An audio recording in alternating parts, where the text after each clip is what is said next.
ৰঙিয়াৰ ব্ৰিকফিল্ড কলনীত ৰূপহী ৰঙিয়াৰ সৌজন্যত গৰখীয়া সেৱা অনুষ্ঠান। ৰঙিয়াৰ ব্ৰিকফিল্ড কলনীত ৰূপহী ৰঙিয়াৰ সৌজন্যত আয়োজিত গৰখীয়া সেৱা অনুষ্ঠান এক বিশেষ আকৰ্ষণ হৈ পৰিছিল।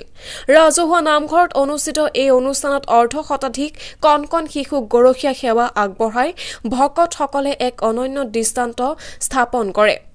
এই অনুষ্ঠানটো গৰখীয়া সেৱাৰ ঐতিহ্যৰ লগত সংগতি ৰাখি কৃষ্ণ নৃত্য আৰু মহিলা নামৰ আয়োজনে অনুষ্ঠানটোক অধিক জাকজমকপূৰ্ণ কৰি তোলে। গৰখীয়া সেৱা যি আজিৰ সমাজৰ পৰা হেৰুৱাই গৈ আছিল তাক পুনৰ জীৱন্ত কৰি তোলাৰ এক প্ৰচেষ্টা ৰঙিয়াৰ ৰাইজে অভিনন্দন জনায়। ৰূপহী ৰঙিয়াৰ এই মহৎ পদক্ষেপে সাংস্কৃতিক ঐতিহ্য সংৰক্ষণৰ ক্ষেত্ৰত এক নতুন দিশ উন্মোচন কৰিছে, যি ভৱিষ্যত প্ৰজন্মৰ বাবে এক অনুপ্ৰেৰণা হৈ থাকিব। এইটো এটা দীঘলীয়া মানস, যিটো আমাৰ গৰখীয়া সেৱা। আমি প্ৰত্যেক বছৰে এনেকুৱা অনুষ্ঠান আমি পাতি আহিছোঁ। আপোনালোক প্ৰত্যেকে জানে ৰূপহী ৰঙিয়া এটা সামাজিক সাংস্কৃতিক অনুষ্ঠান, আৰু আমাৰ যিটো লোক পৰম্পৰা সেইটো ৰক্ষাই হ'ল আমাৰ ৰূপহী ৰঙিয়াৰ মূল উদ্দেশ্য।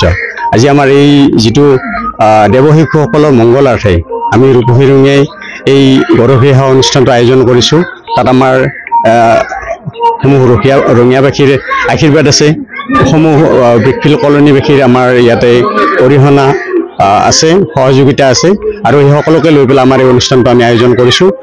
আপোনালোকে দেখিছেই আমাৰ এই দেৱশিশুসকলক আমি ফুলাম গামোচা, ফুলৰ মালা, লৰু দিছোঁ, আৰু আমাৰ তেনেধৰণে আমাৰ যিটো পৰম্পৰা যিভাৱে আমি কৰিব লাগে আমাৰ আইসকলে কৰি আছে। আমাৰ আদৰণীয় সমিতি আমাৰ অনিল বৰাদেৱ আছে, সকলোৱে এই ক্ষেত্ৰত আমাক সহযোগিতা কৰিছে। আমাৰ ভাল লাগিছে, আৰু তেখেতসকলেও আমি ৰূপহী ৰঙিয়াৰ তৰফৰ পৰা অভিনন্দন জ্ঞাপন কৰিছোঁ। ল'ৰা ছোৱালী আমাৰ এনে 100 মান হৈছে, কিন্তু আমাৰ ধৰি লওক এতিয়া যিহেতু আমাৰ এটা ক্ৰম থাকেতো, ক্ৰমমতে আমি গৰখীয়া সেৱাত তেওঁলোকক আমি আদৰণি জনাইছোঁ। শিশু কিন্তু আমাৰ 100জন মানৰ ওপৰত হৈছে। News desk report, daily 24।